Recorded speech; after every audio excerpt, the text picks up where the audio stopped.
मानी जाएगी। ये सब हमारे ऊपर निर्भर करेगा कि हम अपनी मांग को मनवा पाएंगे या नहीं मनवा पाएंगे। अभी मैं तुमसे ये बात पूछूंगा और तुम हाथ उठा के बोलना कि हम अपनी मांग मनवा लेंगे या नहीं मनवा लेंगे। चिंता इस बात की नहीं करनी है मेरे दोस्त कि हमारी बातें मानी जाएंगी या नहीं मानी जाएंगी। आपको चिंता इस बात की करनी है कि हम यहाँ पर कितने व्यवस्थित तरीके से बैठ पाएंगे। दांडी मार्च की बात बताता हूँ मैं तुमको। गांधी जी भाई साहब, मेरी रिक्वेस्ट है हर एक अपने साथी से, हर एक साथी छात्र से, हर एक साथी अध्यापक से मैं उनके पैर छू करके, उनके हाथ जोड़ करके रिक्वेस्ट करता हूँ कि आप सब जहाँ बैठे हैं उससे एक प्लांट का गैप कम से कम कर दें।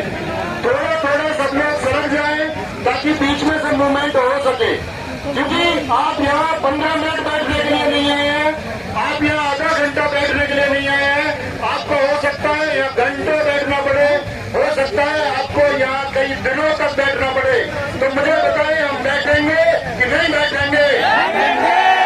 हम बैठेंगे और देश हमसे तब उठेंगे जब वो सरकार जो सोई हुई सरकार है, हम तब उठेंगे दोस्त जब वो कमीशन, सोया हुआ कमीशन है, जब उस कमीशन की आंखें खुलेंगी और आंखें खोल करके जब आंखें तीन बच्चों की आंखों में आंसू है, जब वो कमीशन देखेगा इन बच्चों के दिलों में दर्द है और ये आंखों से नहीं दिखेगा, ये कमीशन को अपने दिल से महसूस करना पड़ेगा, ये उस सरकार को महसूस करना पड़ेगा कि इन बच्चों के दिल में दर्द क्या है। मेरे प्यारे साथी, आप एक बात बताएं मुझे, मैं आपसे कहना चाहता हूं कि जितने भी हमारे साथी यहाँ मीडिया से आए हुए हैं, आप उनको बहुत सम्मान दें, क्योंकि आपकी बातें, आप हालांकि खुद में एक मीडिया हो, लेकिन मैं मीडिया के साथियों से भी अपील करूंगा कि वो अनावश्यक अव्यवस्था न फैलाएं। नहीं तो आपको यहाँ पर कोई एक बाइट नहीं देगा और हम अपने आप में मीडिया हाउस चलाते हैं कि बात हम सरकार तक पहुंचाने का मादा रखते हैं।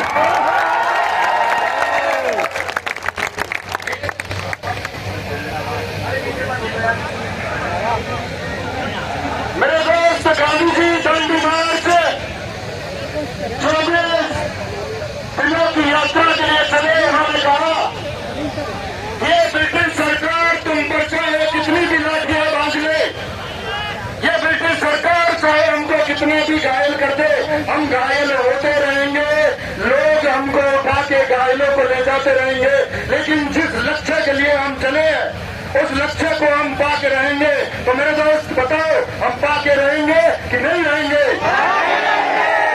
मेरे साथ में बोलो कि पाके रहेंगे। कई साथियों ने हाथ में तिरंगा लहराया हुआ है और हम सबको गर्व होता है कि किसी एक सुधार के लिए हमारे इतने साथी छात्र, इतने साथी अध्यापक, ऐसे बहुत सारे लोग भी आपके बीच में मौजूद हैं, ऐसे बहुत सारे अन्य संगठनों के लोग भी आपके साथ में मौजूद हैं जो छात्रों का दर्द समझते हैं। यहाँ जो प्रशासन मौजूद है, ये प्रशासन भी दिल में जानता है कि ये हमारे ही बच्चे हैं या इनके भी जो बच्चे हैं वो भी इसी तरह अपनी भविष्य की चिंताओं में डूबे हुए हैं।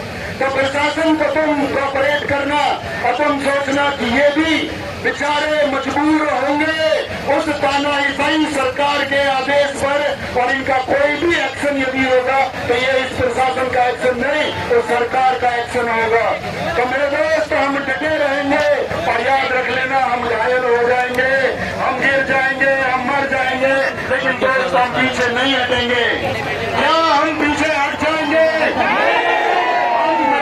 पीछे नहीं हटेंगे। जैसे कि मैंने तिरंगा को संबोधित किया, तिरंगा में सबसे ऊपर केसरिया रंग ये दर्शाता है कि हम सब लोग इस देश के वासी, इस शौर्य और इस साहस का प्रतीक है। तो मेरे दोस्त, अगर तुम जवानी को आंदोलन में बर्बाद कर देंगे तो क्या ये जवानी इस देश के लिए साहस कर पाएगी? क्या वो शौर्य हम इकट्ठा कर पाएंगे? क्या नेशनलिज्म की वो भावना, क्या राष्ट्रवाद ऐसे देश के लोगों को धरने पर, आंदोलन में, प्रदर्शन में दिखा करके पैदा होगा? या दोस्त, सफेद रंग तिरंगे का है जो कि हमको शांति का मायना समझाता है, जो हमको अर्थ समझाता है कि शांति शांति होनी चाहिए। लेकिन आप मुझे एक सुर में आवाज दें कि क्या आपके जीवन में शांति है? नहीं। क्या आपके जीवन में शांति है? एक एडी क्यूटी उस क्यूटी की तरह हो चुकी है जिसने तुम्हारी जिंदगी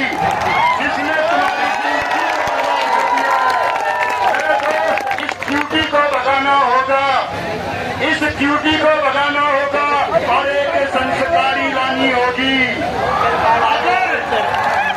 अगर तुमने क्यूटी से पीछा नहीं छुड़ाया तो तुम्हारी जिंदगी बर्बाद होगी। तुम्हारी जिंदगी बर्बाद होने के पीछे कारण तुम होगे जब तुम हौसला हार करके एक कदम पीछे रख लोगे। तब वो सरकार 2 कदम, वो कमीशन 4 कदम बढ़ाएगा। आप कहना कि तुम एक कदम बढ़ाओगे तो ये छात्र शक्ति 2 कदम बढ़ाएगी, ये कमीशन 4 कदम बढ़ाएगा तो हम इनकी तरफ 8 कदम बढ़ाएंगे और कोई फर्क नहीं पड़ता। दोस्त, हम भगत सिंह के प्रशंसक हैं। उन्होंने 121 दिन हड़ताल की, लगातार 81 दिन की भूख हड़ताल। क्या हम यहाँ खाते पीते भी नहीं रह सकते हैं? बटुकेश्वर दत्त 81 दिन की हड़ताल, जतिन दास 63 दिन इस बात के लिए भूखे मर गए कि इस देश की व्यवस्थाएं बदलनी चाहिए, इस देश का कल बदलना चाहिए, इस देश का भविष्य उज्जवल होना चाहिए। लेकिन आप मुझे जवाब दें कि क्या इस देश का भविष्य उज्जवल है? क्या इस देश का भविष्य उज्जवल है? इस देश का भविष्य उज्जवल नहीं है। जब आप रातों को सोते हैं तो ये सोच के सोते हैं कि सुबह हमें लूटने का कौन सा नोटिस आएगा। आपको नहीं पता है आप जिस परीक्षा की तैयारी कर रहे हैं उसमें कितने गलत प्रश्न आ जाएंगे। आपको नहीं पता है आप जिस परीक्षा की तैयारी कर रहे हैं उसके लिए आगामी क्या नोटिस आने वाला है, क्या बादशाह ने क्या बताया। मैं उम्मीद करूंगा कि आप सबको प्यार देंगे, आप एक व्यवस्था बनाएंगे। कोई भी व्यक्ति यहाँ आए आपको